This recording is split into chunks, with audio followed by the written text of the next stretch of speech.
Okay, so now I'm going to give a talk about something or other. I haven't got a clue what. Sometimes I have a kind of an idea, but today I don't. So anyhow, I just remembered the first meditation which I ever did, because I just mentioned it. So those of you who want to go to toilets or go outside, sit outside, are already fed up and want to go home, if you all go home, I really support that. And I can go and have a nice easy night. Is that true? I don't know, but I know that many come in, many go out. So one of the things which is kind of important is remembering the joy and the happiness of the meditation and the wonderful people who come here.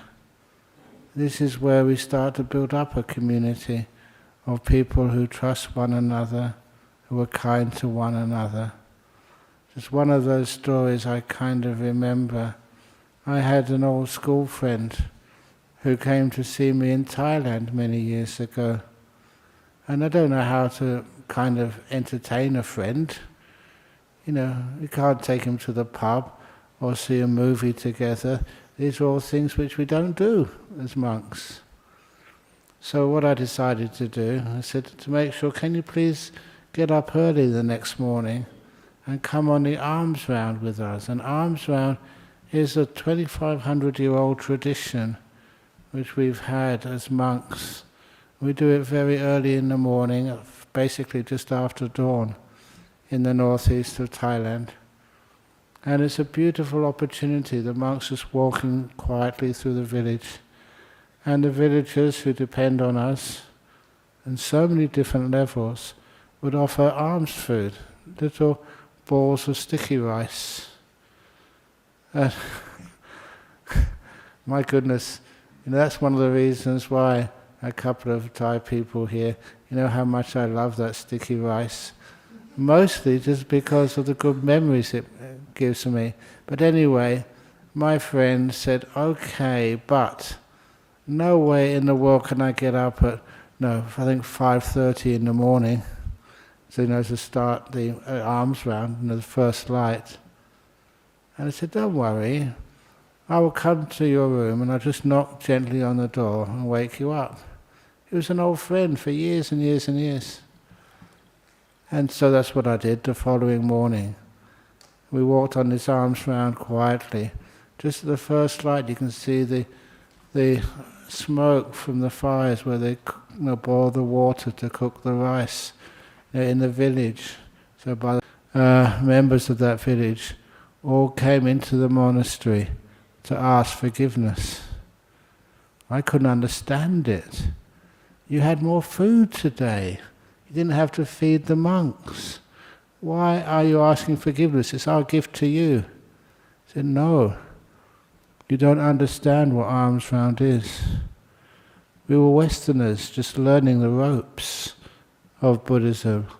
When you give to somebody else, you get so much joy back, so much happiness. It's just like when it's New Year's, Christmas, when you invite your friends, family for a meal. Don't you get much happiness? Of course you do. That sense of giving and sharing is much more than material things. It's the happiness, the trust. Every time I've given something to somebody, I got so much joy back. Like just one thing which comes to my mind, once I was just passing through Singapore airport. That's another hub where I just go so often. I've got to be very careful going so many times through airports because I visit terminals so often. They say you're going to get terminal disease, Ajahn Brahm. Thank you for laughing. It encourages me. But anyhow, going through, and there was like a Western lady, I think she was an American, just between flights, just trying to get a few minutes sleep, a rest. I know what it's like to be jet lagged. I recently came back from UK, and I said even this afternoon, I was more tired than expected before this evening's talk. Still a little bit of jet lag left. But anyway, she was trying to get some sleep. I didn't know her at all. But then, as I walked past the little bench she was trying to sleep in, I had some eye shades. And so, do you want some eye shades? And she said, oh yes, please. And I just gave it to her. She was like half asleep. She didn't realize. I was just, someone who just passed by. No friends. I'd never seen her before in my life. But just gave her a set of eye shades. It's a beautiful thing to be able to do. And I remembered that. That made the flight back from the airport to Perth so happy for me. When we share and we give to one another, it's a totally different world we live in. And so when we never went to the village for alms food that morning, the villagers were really upset. They asked, what did we do wrong? I said, nothing. It taught us what that community is. And I just also remember, just when I came over to Perth, after 9 years, I think, over in Thailand, I came over to Perth, and it was quite a few years before I had the opportunity to go back to Thailand to visit. And when I did, the villagers, after 9 years of being like part of the community, they got to know you. So much so, no one announced. We didn't have newsletters or emails or stuff like that which the villagers could look at.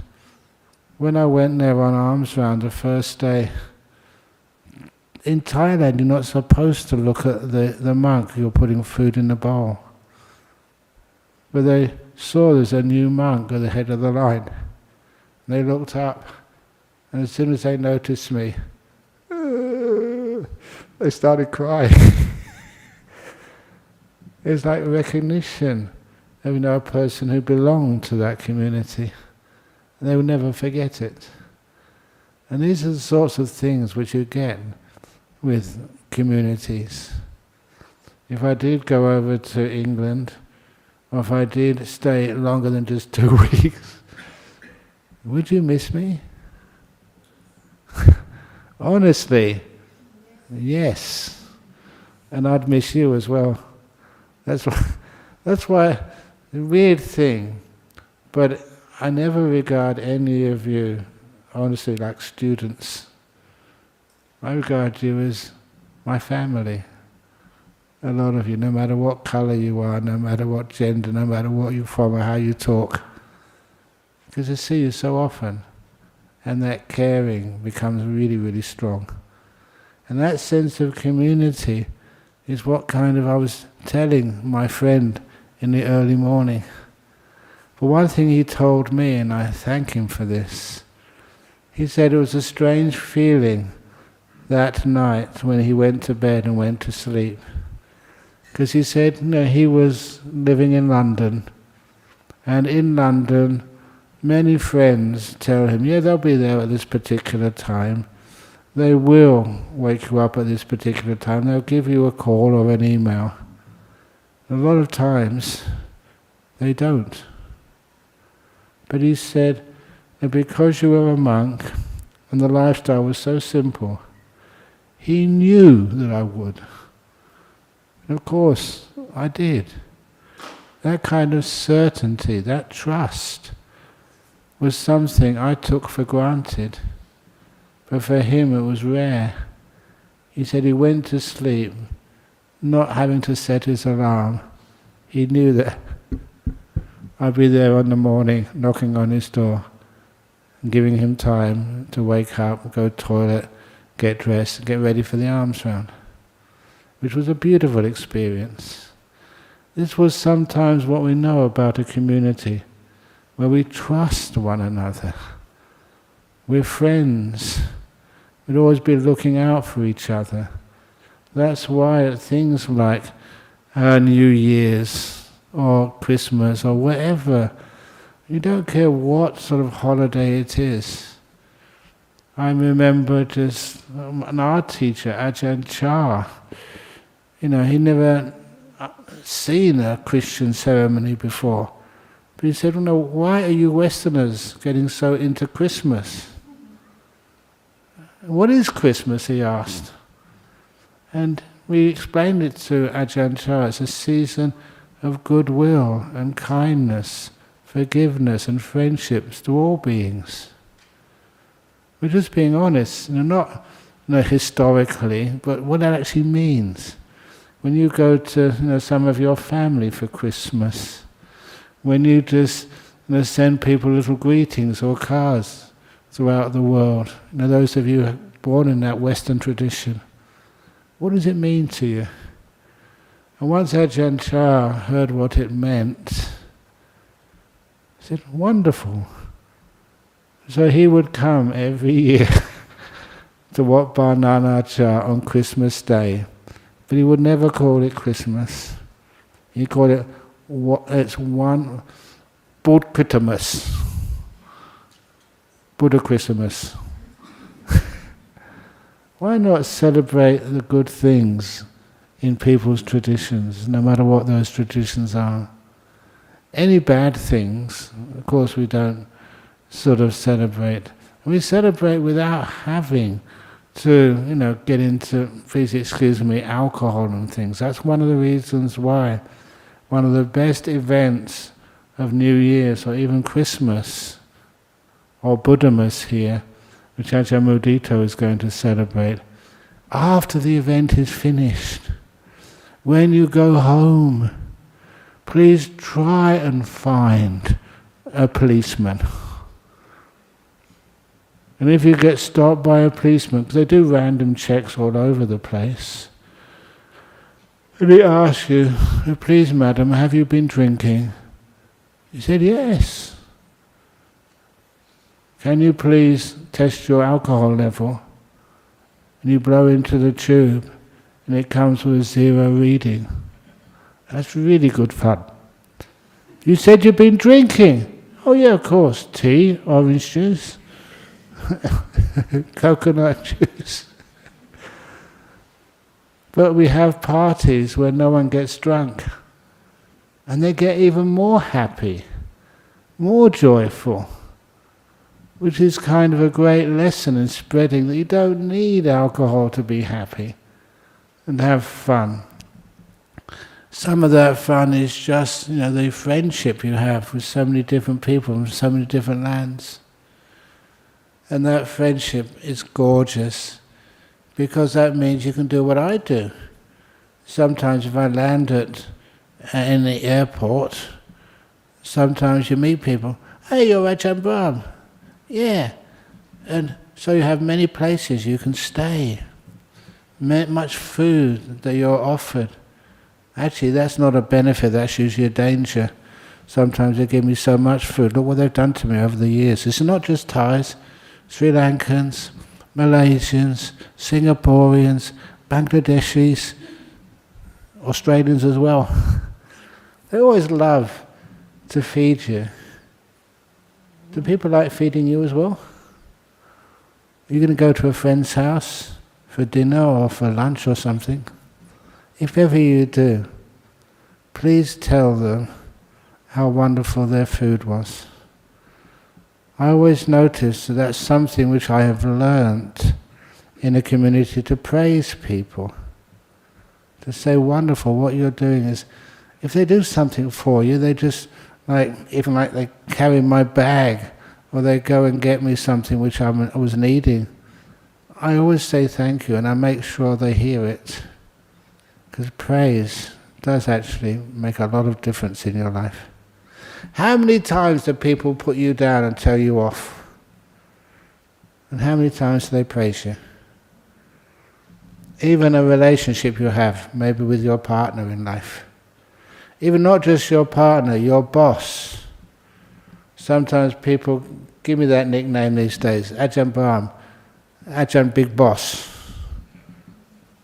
How many times have I told you off?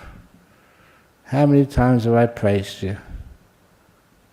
Sometimes Like, Eddie, how many times have I told you off? How many times have I praised you?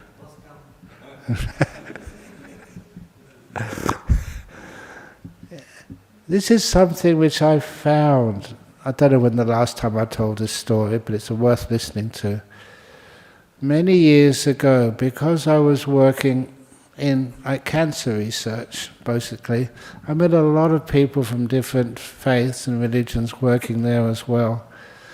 And some of those were not pastors, like chaplains. And one of them was the head chaplain at Curtin University. He got to know the work I was doing. And because he was at Curtin University, he asked the Vice-Chancellor to nominate me for one of the awards, the John Curtin Medal, many years ago. How many of you remember that? Only one? Oh, two, three, yeah, okay, four, yeah. So anyway, the John Curtin Medal was awarded once a year to somebody or groups which promoted community service, vision and leadership. Those were the qualities of the Australian wartime Prime Minister John Curtin, who was under a huge amount of pressure but managed to do a reasonably good job. And so this chaplain nominated me. I never knew anything about it until the letter came and said, "We're awarding you that medal." And it was quite a great honour, just to be offered this. When I was offered this medal, you had to go to the ceremony. That's why some of you went to that ceremony, the John Curtin Medal. And I told everybody at the time, why offer it to me? Because community service is what you do instead of going to prison. And vision, honestly, if I got vision, I have to wear spectacles. Leadership, okay, I try my best. But I went to the ceremony and you had to give a speech, like people do. And so I gave my speech, and my speech was, I still remember it, I said, "I don't know why you've given this award to me. It's a great honour. But there are other people in the community who serve and help out much more than I will ever do. And also, I couldn't be able to do this without the help and service of all the people who support me. But thank you anyway." That was basically my speech. And the next year, you got to go to another person's John Curtin Medal ceremony. And this was Professor Jofi from, I think was it Charlie Gardner's hospital? And he was the head hematologist treating people with cancer.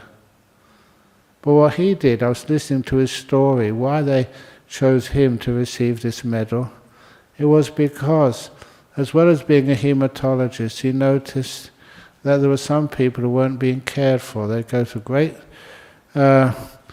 great treatment, but afterwards they walked out of the hospital or their friends looked after them. There was no real aftercare. And that aftercare was, he decided this was really important. He used his position to get about 3 or 4 rooms in the hospital. He got sponsorship from Brown's Dairy, and he introduced things like homeopathy, Reiki, what else did he do there? Other massages, anything which was on the edge, which hadn't got the full scientific support.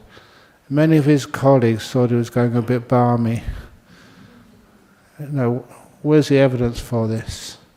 But nevertheless, he did this, and after a couple of years, they found out that this was actually working. Even like Reiki. Am I right? I've never had Reiki or done Reiki. That's when people put their hands over you. They don't even touch you. But it said that somebody was with you for half an hour, for free, giving you kindness. It was a kindness which worked. They're giving homeopathy or other massages or whatever else, doesn't matter how weird or wonderful it was. The most important ingredient was that kindness and care. They were spending one-on-one time with you, not like a doctor does. They can't do it as a doctor, they've got schedules and stuff. But this was volunteers. Much better, much greater than usual. And he had his John Curtin medal. And when he received his medal, he gave his speech. And I recognized the speech straight away. I don't know why you've given this medal to me. There's others in the community who do much better work than I do.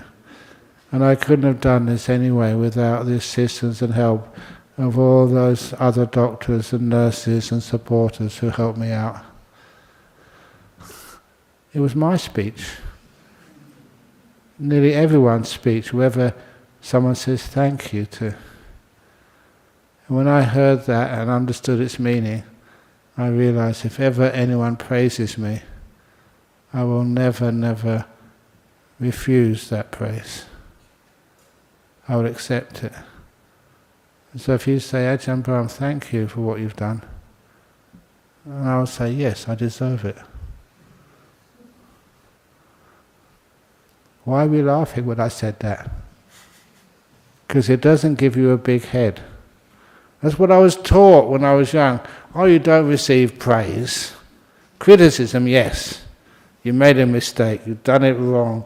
You know, you haven't been sitting in the right posture, sit in the correct posture. How many times you're always told off and criticized compared to how many times you praised? It's because of that we have little happiness in this world. We can't relax and enjoy ourselves. We don't trust the people we live with or work with. Imagine, just imagine, if you hardly got any criticism, you got a whole heap of praise. I even mentioned that to Daniel, our sort of driver, when he was driving. I was actually last week, but they went through one of these police speed camera things, and a speed camera, they actually don't fine you, they just tell you how fast you're driving. I said, you're under the limit, well done. I praised him. I said, oh, why are you praising me? And I told him the story of this jurisdiction, and the police decided, instead of having speed cameras and fining people, when they sped, you're not supposed to speed, it's dangerous. Instead of, fining people and punishing them for it, all I learned from the punishment regime at the school where I grew up was not to get caught. I didn't realize why any sort of punishments or something were there in the first place. And so, I remember hearing this story. This jurisdiction decided to tell the police, don't fine motorists, but if you see a motorist, a driver, driving well, always under limit, not speeding, turning left or right properly, follow them for a little while. And if they really are a good, courteous, kind driver, stop them and give them a $200 reward instead of a $200 fine. It's called positive reinforcement. Isn't that a wonderful thing to do? That would encourage people to drive properly much more than fines or points off your license. So they managed to see this driver, always driving really, really well. So the policeman stopped him and said, "Look, sir, so this won't take a few minutes. I'm not coming in here to criticize you or to fine you. I just want to offer you a gift because we've noticed you're a very, very good, courteous, kind driver. Here's a $200. He said, "Oh, it's wonderful, because now I've got the $200, I can afford to buy a license."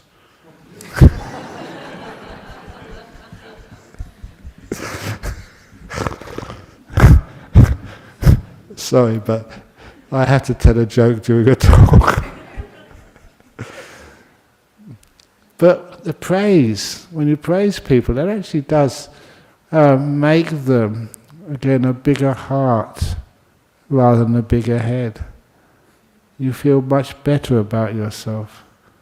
You feel much better about the family in which you live. You might feel much better sort of, coming to this place. Hopefully I never ever tell you off no matter what you do.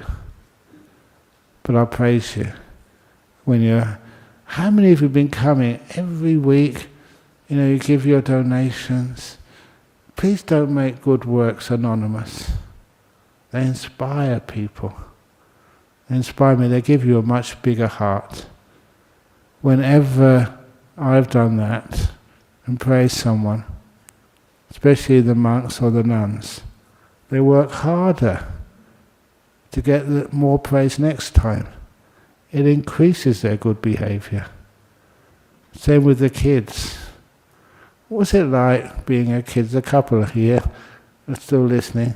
Well done, thank you for coming. Even though you pay more attention to the book you're reading or the monkey is very close to the monk. So well done. It means that they enjoy coming here.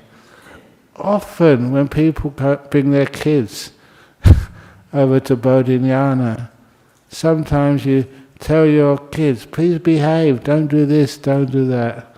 My goodness, I don't encourage that at all. Mum and Dad, please let the kids feel happy when they come here. They can play around, and sometimes it can be really entertaining. And when they play around and they just move around, at least they feel happy coming to see monks or nuns, which means later on in their life they can always have like a godfather or godmother. I was going to say a fairy godmother, but I can't say words like that. But just the idea that another member of their family who they can trust, who they know they don't feel afraid of. And that can really help them out within times of difficulty. And that's what we do. Okay, you get to know quite a few people these days, and that could be very, very helpful for you. Just that time, just because I was talking about Curtin University, that I got to know the Vice-Chancellor in the old days so well that when I needed her help, it was so easy. It was one of the Sri Lankan women. They were studying nursing over in Curtin University. They had a couple of kids, and also their husband was working 2 jobs in order to try and pay all the bills while she was learning to pass her degree in nursing. And that's when Sri Lankan community here told me that her husband, coming home from work, not resting enough, crashed the car and killed himself. It's only because he was trying too hard to look after the family. And she was in big stress because she didn't have that much money. She was just on a scholarship, I think, from Sri Lanka, which now would be gone because her husband had died, or something like that. Sri Lankan community raised enough money to pay off most of her bills, but staying at university was an impossibility for her. So that's when I came in. So I'll fix this up for you. Me fixing up, how can I fix up? So just to call the VC, the Vice-Chancellor. Just called her office. Ajahn Brahm here. Can I speak to Jeanette Hackett? She was the Vice-Chancellor. Got straight through. She knew me, she trusted me, and I said, look, we've got a problem. one of your students, the husband died, working too hard. Any chance of a scholarship? And I'll look into it. The next couple of days, she was awarded a scholarship, all expenses paid. Made her life and education possible. I'm so proud of that. You've done something good for somebody. All that hard work which I'd done, it created that trust. When somebody really needed it, it was given. And I love doing stuff like that. I love doing stuff like that because what it does, there are sometimes people have difficulties in their life they don't really deserve. And sometimes if someone can say, look, I know that lady, it's real, they're struggling, can you do something? Then it's actually given. And she usually comes to see me once a year, just to check in with me. She's now a senior nurse. I forget exactly what her role is. But she was smart enough. She made sure that scholarship she was awarded. She worked hard to do her act of gratitude towards the country. It was wonderful what she did. Or just like one of those other stories which I love to talk about. With migration. How many people just want to stop migration? What's it like? If you are kind of coming from a country where you've lost everything. I know many people who are migrants, and apparently now is, I think, 50 years since the migrants actually left places like Vietnam. There's a big ceremony over this weekend for 50 years since the Vietnamese migration to Australia after the war. And there's this one gentleman I know, when he came in a boat, had absolutely nothing. But what he always remembers, somewhere in Western Australia, the first people he saw were these two West Australian fishermen. And when the two Australian fishermen saw him, they shouted out at him, "Welcome to Australia, mate, have a beer." He remembered that. It wasn't so much having a beer, it's just the welcome West Australians would do. And I often talk about him because he did so well in his life. He moved over to Adelaide and he spent 2 terms as the governor of South Australia. That's how much he was respected. I kind of love stories like that. People give you kindness. And it doesn't make you have a big head, have a big heart, so you can serve others later on. So it's wonderful when we can have that community together. It doesn't matter what religion, what race, and look after one another. And that makes me happy. That's my job, basically. To actually create that community and that wonderful sense of trust with one another. So, I was going to tell them, why not? This evening we've had a couple of talks about a Relic exhibition which is coming up. And sometimes I think, do you want to go to a Relic exhibition? If you do, go to Bodhinyana Monastery. We've got lots of relics on display there, all for free. But today also, I don't know why, a Sri Lankan family, I went to their house for the dana, and they asked, can I bring some relics over in Bodhinyana Monastery for the ceremony? I've only ever done that once before. And anyway, so I did it for them this afternoon. And that's when, because I was actually holding the relics and presenting it to them just for the ceremony, I said some of the stories behind these relics. And I love telling these stories. They're a bit weird, but they're all true. the first time I did this, having relics coming into Australia, was when over in the north of Malaysia, this Burmese monk, Theravada monk, he presented me with a lot of relics. And I asked him why. And are they real relics? He said what he was doing was going to the remote areas of Burma at that time. And there were many stūpas, old monuments, which had fallen over, gone into disrepair, because these relics have been around for hundreds of years. And sometimes the stūpas they built over in Myanmar, the jungleids have taken over, and they'd fallen to bits, they'd crumbled.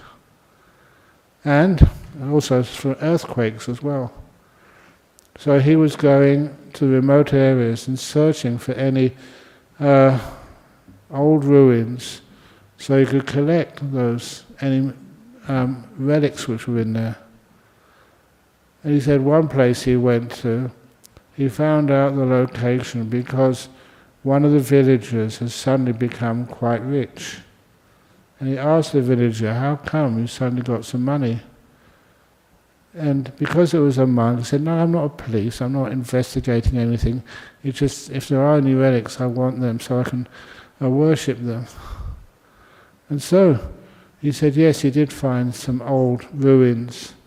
And in those ruins was a golden casket with some bones in them. He said he poured the bones out, because basically he said, look, I'm a really poor villager, I can't sell bones, but I sell the casket, which was golden. So he sold that in the market, and that's where they found out, that he'd actually discovered one of these ruined stūpas. And so the monk asked him, please, please, please, please, all I want is those bones. So he took him into the jungle a couple of days. They found that stūpa, they found those bones, and he took them and put them in proper containers. And those are some of the relics which are now in Bodhinyana Monastery. He handed them to me. I had no doubt about them. But also that imagine bringing those bones into Australia. Even then, the customs were very, very strict. They had basically the same forms as you sign today, all the list of things which you're not allowed to bring into Australia. And I listed them under human remains. That was the only category which made any sense. As a monk, you have to be honest. So I put on the list human remains. And that's, of course, I went through the red channel, something to declare. When I went through that red channel, I said, what have you got? Human remains, I said. Monks are honest. Don't ever be afraid of being honest, because it's amazing what happens next. Really. So I took them out and showed them to the customs officer, and he said, he called the head of the customs over, who was on duty that evening. So I need some help on this. What's the problem? This gentleman here in the brown robe, bald head, he says he's bringing into Australia human remains. And he had a look at it. What remains are they? And I put my hands up, as I usually do. I said, these are Buddha relics. I told him where I got them from. They were all sort of, no way you could open the lids of these things. And this guy, I remember him saying, this is too difficult for me, he said. Get out of here. So that's how I got them into Australia, just through honesty. But also, when you bring them in, the other little stories about those relics was that years and years ago, there was a very good one of my favourite monks called Ajahn Brahm. He was a monk when I first went into Thailand, that he was in a hospital, in Sirivat Hospital, under the care of the King of Thailand at the time. He was dying of cancer. And when the doctors in the hospital, 100% good care, said there's nothing more we can do, he said, it's much better that I go and die in my monastery, which was over in on the Mekong River, just a few miles upstream from Nong Khai. And so he went back to his monastery. It took him another 25 years to die. A wonderful monk. He was the one, I'm going off on tangents like I usually do. He was the one, I really, really wanted to see him, to ask some questions which Ajahn Chah never answered. So I had to make an appointment. Even in those days it was so popular. I had to wait in line. When it was my turn, I waited 2 or 3 days to see him. I came into the room, I had all the questions worked out. And as soon as I came into the room, and he turned around, this tiny man, monk's robe, looking out into the Mekong River. I said to him, I just got blasted by so much loving kindness. Real loving kindness. All I could say was, I think it's probably better that we find the answers to our own questions. He said, yes, that's true. Basically, I was just making an excuse that all those questions I waited 2 or 3 days to actually get the appointment to ask had all totally vanished. It wasn't I was scared, I was just being blissed out. And that's what happens. And I thought at the time that you're going to have to get the strongest water buffalo in the region to drag me out of this place. I just don't want to go. You felt safe, at home, at peace. No one would ever criticize you. No one ever will do anything to harm you. It's one of the safest moments I've ever felt with this great monk. But anyway, with this great monk, how did I get into this? His relics. Oh yeah, he gave 3 relics when he visited Perth many years ago, before I'd come. And he gave these relics to this lady who lived in in Manjimup. She was one of our members. Many of you may know her. I think, where is Lynn Jackson? It's Maureen Barton, her name was. And her husband left her, and so she was staying in this house by herself. And then one day, because she didn't have a husband at this time, she asked a carpenter to do some work on her house. And this carpenter, a good man, nevertheless knocked over her shrine where the relics had been kept. And because the relics, the 3 relics, 2 of them had spilt out, and the workman never actually told her, just put it back as he remembered it. And it's only afterwards she realized 2 relics were missing. And by that time, she'd vacuumed the floor. You know what she did? This was a time, roughly, I remember at the time, the Tiananmen massacre in Beijing, about that time, because we talked about it a lot. And anyhow, she vacuumed the carpet. So she spent about 2 or 3 months with a tea strainer, going through her compost pile, really carefully, really mindfully. That's how long it took.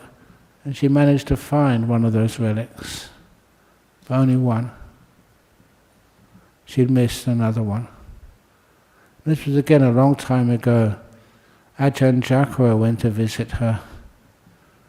my previous monk, previous boss of Bodhinyana monastery.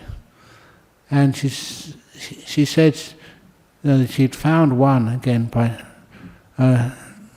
looking through the compost pile so carefully. The other one hadn't turned up yet. And Ajahn Jacko told her, as long as you're a good person, eventually that other relic will turn up. When I went to visit her, has it turned up yet? No, I've only got two, I lost one. That's when I asked her. True, not exaggerating. When was the last time you looked inside? So maybe about 2 or 3 months ago. Can I have a look, please? So she presented the little reliquary to me. I opened the top. How many do you see? 1, 2, 3. It returned. Instead of like celebrating, going woohoo, and tipping the reliquary over again, she just wrote a little letter. She wanted to record that, to make sure that it was exactly as what happened. She must have that somewhere in her house. But anyhow, this is what I was told, what I've seen, that sometimes these are not just ordinary things. The ones which I got from that Burmese monk, I left some of them in Singapore on purpose. These two, and they were from relics of Mahamoggallana. That's one of the Buddha's chief monks. He had 2 chief monks, Sariputra and Moggallana. And when I gave them to the people in Singapore, they kind of accepted them because they respected me. But they had no confidence or understanding what relics really were. They were all business people, graduates, all university degrees. And they said, what's these relics? If you look at all the relics of the Buddha in the world, there's a big mountain of them. They can't all come from one person. And anyway, I presented 2 of them to them. And I got this email from them about 2 or 3 weeks later. I remember the first part of the email saying, Ajahn Brahm wouldn't believe this. Of course I would believe it. It was they who found it hard to believe. There's now 3 relics. It had multiplied. I don't know if you believe this sorts of stuff. I never did, honestly. When you actually see it, there's something really strange happening. And the last little story I will say, and so you can tell some of the people who are wondering about this ceremony. There was this young man, I told this just beforehand, there was this young man a long time ago who would travel from Lhasa, the capital of Tibet, into India to purchase things and bring them back over the mountains into Tibet to sell. And his mother was a devout Buddhist. And so she asked her son, next time you go to India, can you please bring back a relic? He said, oh yes mum, no trouble. And so the first time he went over to India, when he came back, his mother said, do you remember the relic? Oh sorry mum, I forgot. And as somebody said this evening, that's what sons are like. So I forgot, sorry. So I'll get one next time, promise. Second time he went into India, it's just not by like walking, trekking. And he brought his stuff back. Have you got my relic, son? Oh no, I forgot. Second time, it's really sorry, mum. But next time I promise, I definitely will. So he went over to India, very busy, doing business. Do you get busy doing business? But anyway, the son got very busy. And he was just coming back, And he saw in one of the passes high in the mountains, he saw the town of Lhasa in the distance. And he thought, oh my goodness, I've forgotten for a third time. What can I do? So just as it was, he saw just on one of the paths, a little way down, there was a carcass of a dead dog. It had either died or fallen over and was dead. And so he thought, a bone's a bone. So he scrambled down carefully and took a nice clean bone from the carcass of this dog. And he wrapped it in an expensive piece of cloth which he intended to sell for a profit, but he thought, no, I can use this to convince my mother this is a real relic. What's called marketing. If you put a thing in a very expensive looking container, in this case a piece of beautiful cloth from India, people think it must be worth something. So he put this in a beautiful piece of cloth and offered it to his mum. Mum, this is for you. And his mother was so happy. She put it on her shrine. This is a story as I read it, not what I make up. She put it on her shrine and he was, okay, my mum's happy, that's good enough. And he went off selling his stuff. When he came back home, he could hardly get in his own house. It was crammed with monks and lay people. And these amazing, beautiful lights were coming out of the shrine room from the relic, which was glowing. That's why all the monks were there, to see it for themselves. They said, no, was this a relic or a dog bone? What's the answer to that? Because I've seen wonderful things happen with relics. They're kind of, please excuse me, how I understand it, like even heavenly beings, they make sure they look after them. If someone has got so much faith and confidence and goodness, then that becomes a Buddha relic, a real one.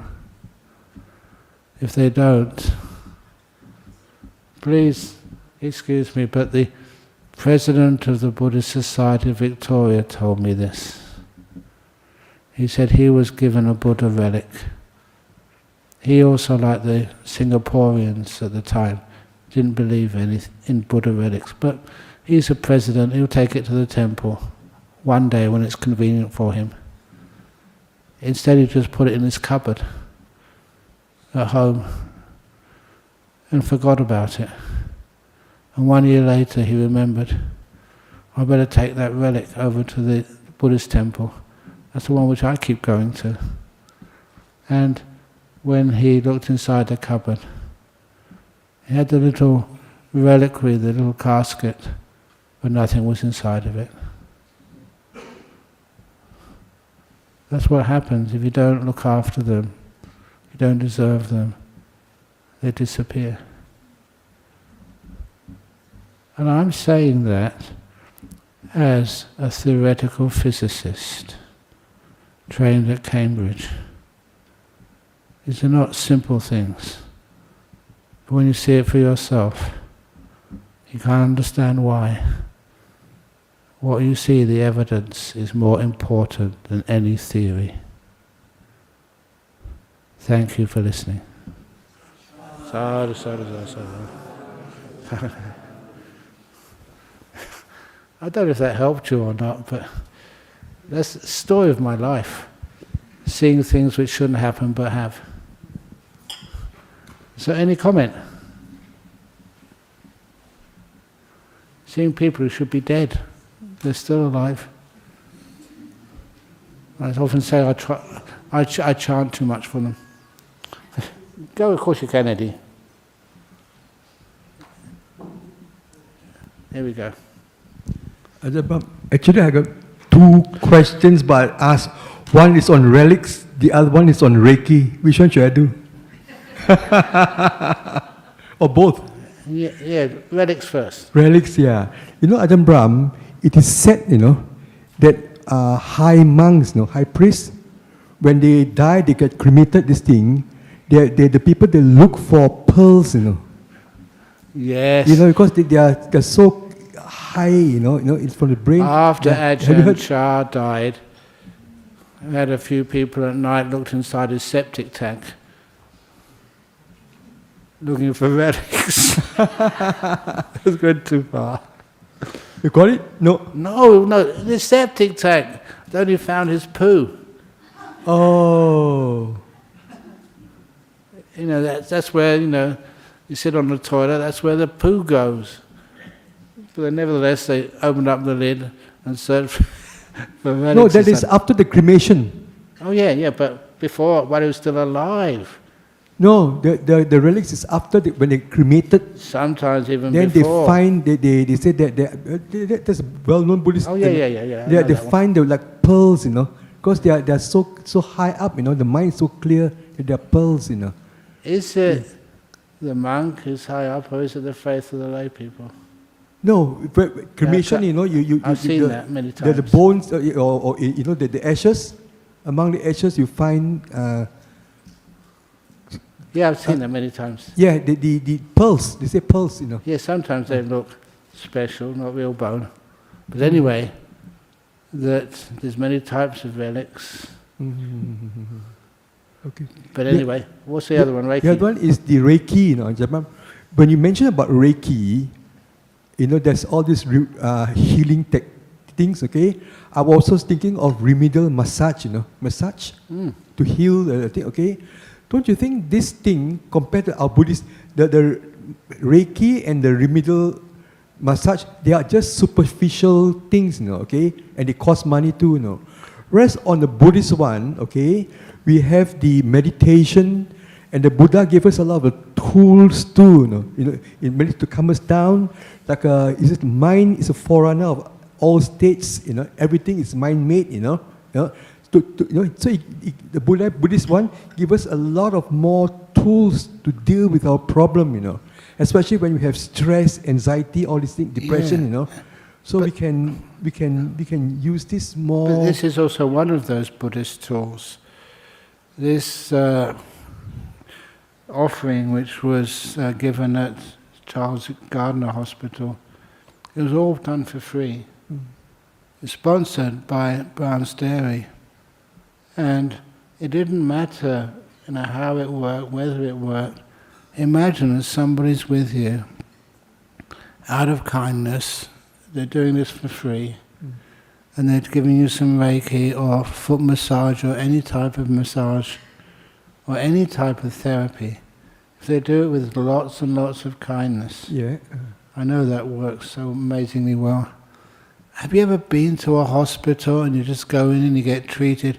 Thank you, woman, next please. Because it's not human enough, not kind enough. And you can't blame sort of the people who work there. Doctors and GPs are given an incredible hard workload. And they're going to write all the case studies about it. There's something a bit sort of not human about it. But when you have that time to care, then you care much more. I don't care what you're doing there, as long as you're caring for somebody, make that the most important therapy, and then it works. But don't you think Buddhist one is deeper? This is give us more tools, the Buddha give extra tools to work on? This is another tool. Oh, this is another tool, fair enough, They're all great. Yeah. Okay. Thank you. Any questions? Yes. Okay, one over here. Sandra.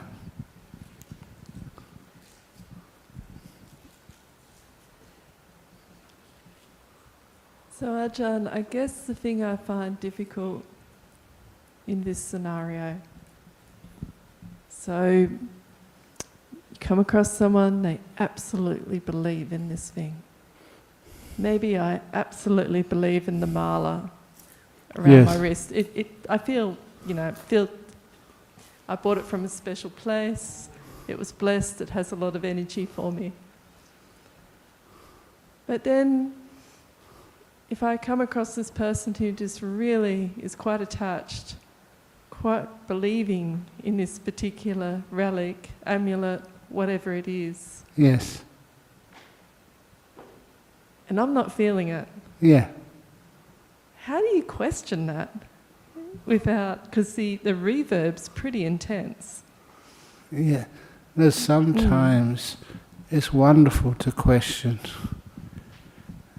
That's one of the things which the Buddha said, please question. And Ajahn Chah taught me, please ask questions. And sometimes some of our beliefs are not accurate and not good. That's why I always love it when people feel free to ask me the toughest of questions, and ask each one of the monks the toughest of questions. That's where I learn. And it's also that you can't question what you've seen with your own eyes. The power of belief. Please excuse me again, because I tell the story almost every week about when I was a young student, and joined the Psychic Research Society. I was interested, all these claims of weird stuff. I wanted to see it for myself. And so one of those experiments, which I often describe about the power of the mind, was when we put the 4-inch nail on the end of a piece of wood, hypnotized one of the students. That nail was red hot, and touched it on his skin. He screamed in pain. A real scream. He wasn't playing, he wasn't an actor. He really yelled. But what I never expected, what I never forget, was to see a blister come up where that nail had touched his skin. His belief had created that blister. And afterwards, he started thinking, if the mind is that powerful, it can create a burn mark. Why can't it shrink a tumor? And that is really important for people in their life. And when you've actually seen that happen, why can't we make use of the Buddha's teachings, everybody's teachings, that know that things are not so fixed, solid. That even with a mala, if you really do have that belief in them, that can do wonders. It's not the mala, it's the way that people look at it. Same as relics as well. It's not the fact that they've been worshipped for ages. It's when you see it, how do you feel? Have you ever been into places which, they feel like holy, spiritual? Have you been into one of those places which many people say is so true because you've felt it for yourself, is in the hall at Bodhinyana Monastery? How many people have meditated in that hall, especially the front? It's really special. One of the reasons why many great meditators have sat there, but also in that Buddha statue, there's many relics in there. That's the only explanation I have. And make use of it when it's there.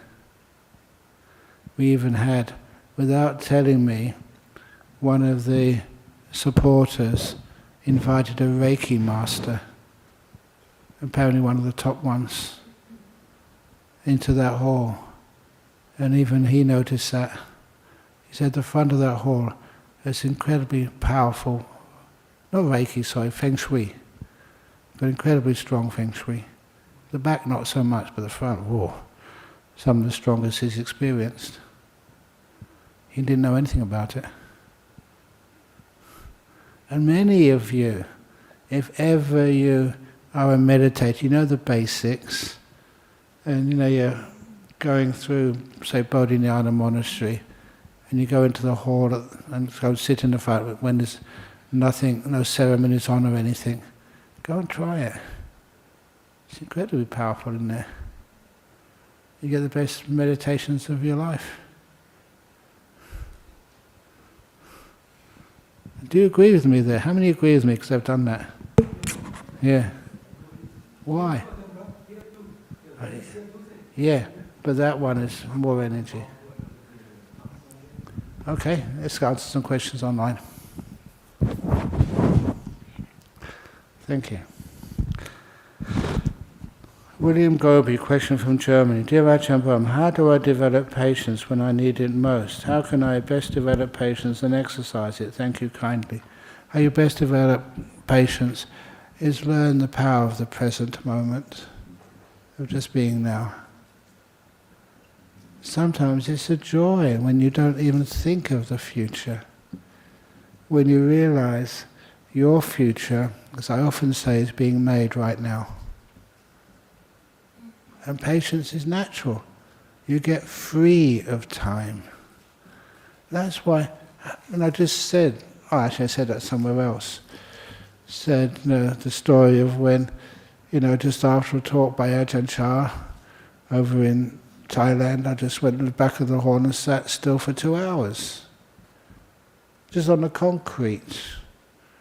Not, comfortable position, but how can you sit for 2 hours, even what should be really uncomfortable? You stay in the present moment, just right now. Time has no meaning then. When you get free of the prison of time, you can be as patient as you want. That's beautiful. And what happens, hopefully you've had those meditations too, when you're just sitting down and you get very peaceful, and it's very beautiful, very happy, and then you come out afterwards and look at the clock. The clock must be wrong. The clock's not wrong. You've been meditating a long time, having a beautiful time. That's the best type of patience. And when you need it most, please don't, there's 2 types of waiting. One I call waiting in the future. It's waiting for something to happen. That's impatience. The other type of waiting is waiting in the present. Totally different. If you wait in the present, that's called patience. Just happy to be here. Something's going to happen, but don't wait for it to happen. Wait on this moment. Be mindful, be kind to it. From Bolivia, I don't know why, but in my meditation, I tend to move a lot of my hands and feet, which is very uncomfortable.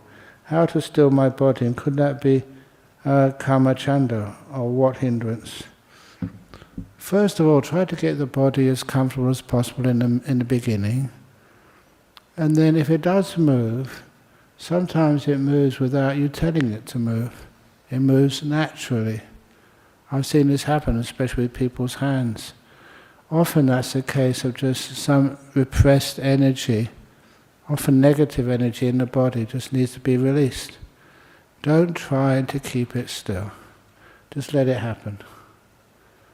Make sure there's not too many people around you, which you hear when you extend your hand. And just let the body do what the body does. You just stay with the mind and keep that nice and peaceful and calm. And it will just disappear by itself after a while. Not that long. Oh, this is a question from Medan in Indonesia, one of my favourite places. How to effectively teach Dharma to children so they have strong faith and enthusiasm to practice Dharma? That was always a problem for many people. They thought the children need to be at least teenagers or adult before they can learn, but that's not true. I was telling somewhere, I think it was over in London, when I went to a kindergarten in Singapore on Wesak, they asked me, can you please teach 4 and 5-year-olds about the meaning of Wesak? I love being challenged like that. So what I did, I know that it's a waste of time teaching kids theory. Practice. So the Wesak First of all, the birth of the Lord Buddha. And they know the story that he came out, he could actually walk straight away. He walked 7 steps, put his finger up and said, I'm the chief in the world. It's my last birth. So okay, kids, you've seen that already in the books.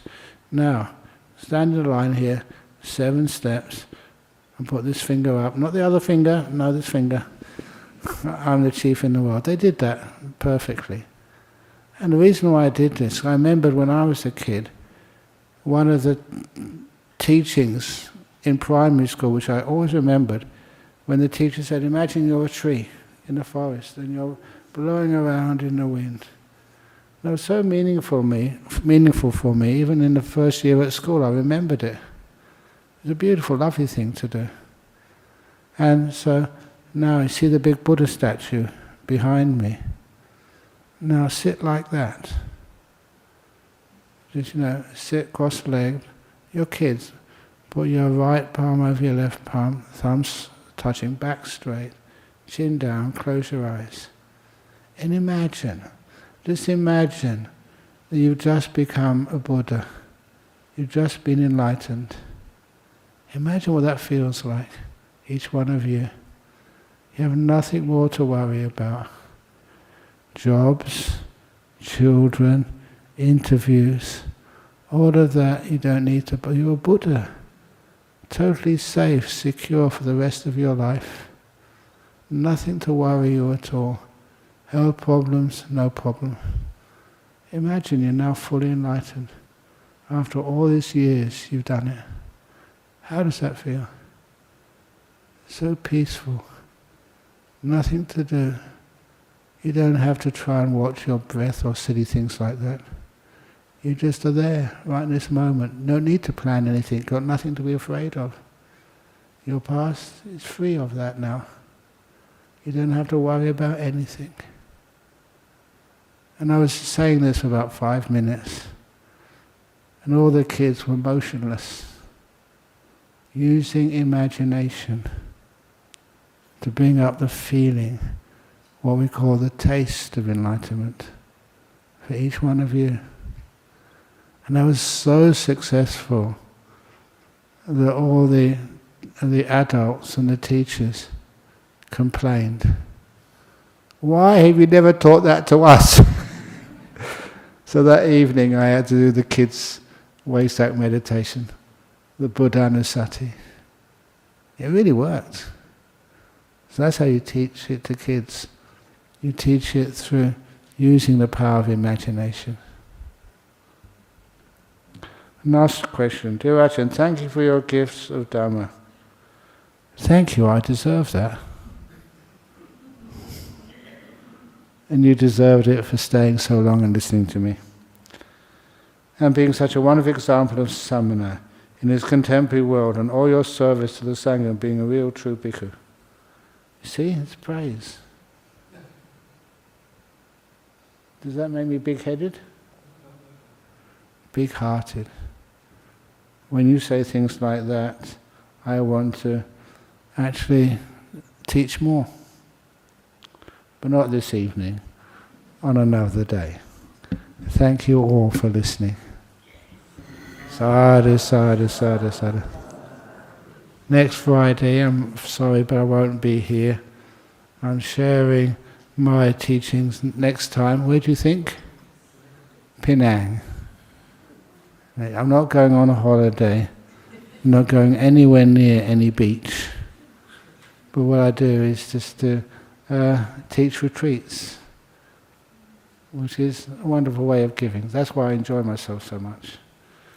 Not relaxing. Well, actually I do relax, but I relax by sharing, doing. Okay, let's pay respect to the Buddha Dhamma Sangha.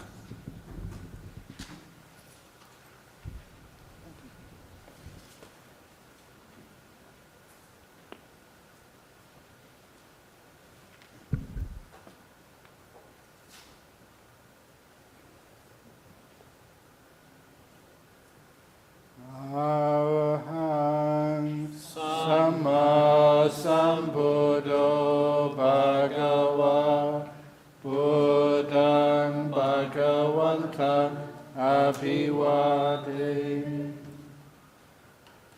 Suakato Bhagavata Dhammo Dhammam Namasami Supatipano Bhagavato Sāvaka Sangho Sangham Namami.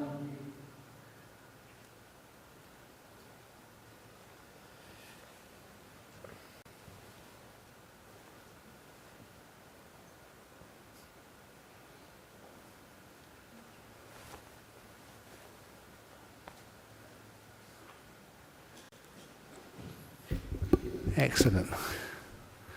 So I wish you all a safe and content Christmas, no matter what religion you are.